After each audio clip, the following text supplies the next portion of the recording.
Hey yo, it's your boy Monster Man Rocco. It's your boy Swagger Rock. This is Snack the Ripper. And you rap for those who don't know. This is Master Ace. You are now rocking with the best.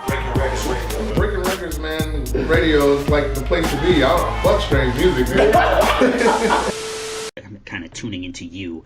You already had a sizable following and lots of connections. Like I'm talking about Just Blaze production, Jay-Z features. How did you end up going writing rhymes and I guess being that yard father to being linked up with people like this, right? Jay-Z, Just Blaze, etc. Well, I came home with a bunch of book bag full of raps and a dream.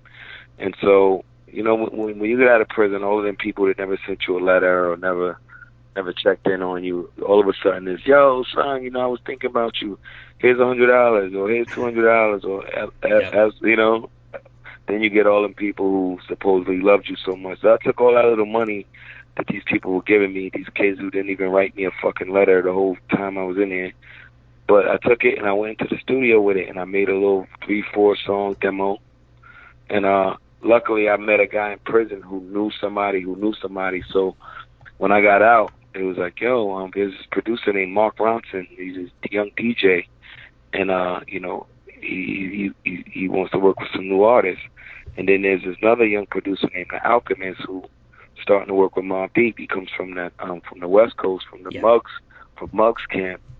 But, you know, he moved to New York and, you know, he got some dope beats. So my first couple songs were on, like, Alchemist beats and Mark Ronson beats. And they weren't who they are today, obviously, but, you know, they had the talent. The talent was there. So yeah, and they had some sort of following, right? They were working with, like, Dilated, for example, which was starting to be... Yeah. But small, but not nothing like today. Like, nobody was going crazy off Alchemist beats back then. It was 100%. Like, so, you know, once I put together a quality little project, and then I independently had a drug dealer friend. I'm like, yo, let's take some of your money and just start this Abandonation label. And the thing was, I thought I was done with the streets, but I wasn't. So this guy's investing money into me as an artist because he believed in me, but I'm still hitting people in the head with bottles when I go out to the bar. I'm still fucking getting arrested, doing dumb shit. He's like, bro, you're going to make me lose my investment.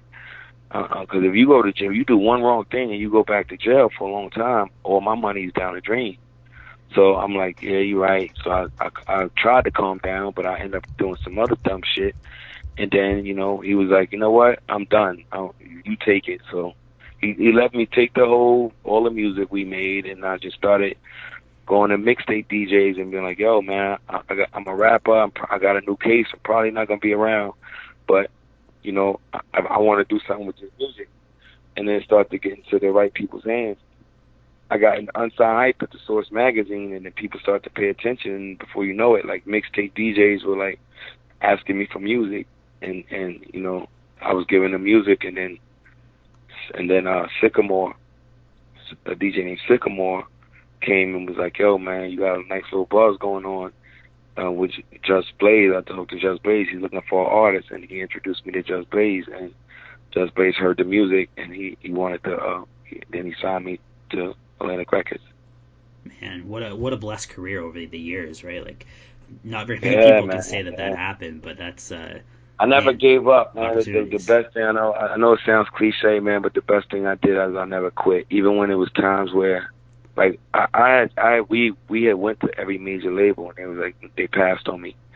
And that can get discouraging, you know what I'm saying? You know, I went to every major label the first go around, and I thought I had what it took, and, you know, they all was like, yeah, we'll pass. I'm talking about Def Jam, Universal, Warner, all the Capitol Records, they all passed. So I'm like, shit, maybe I'm not. Maybe that jail shit was just some jail shit. Maybe those guys are easier to entertain because. So I could have easily gave up then, but you know what? I said, nah, you know what? The streets is fucking with me though, and this is something they don't realize. And the streets is fucking with me. And once the streets kept co-signing me, I kept going. And as I kept going, it got to the point every label that turned me down offered me a deal.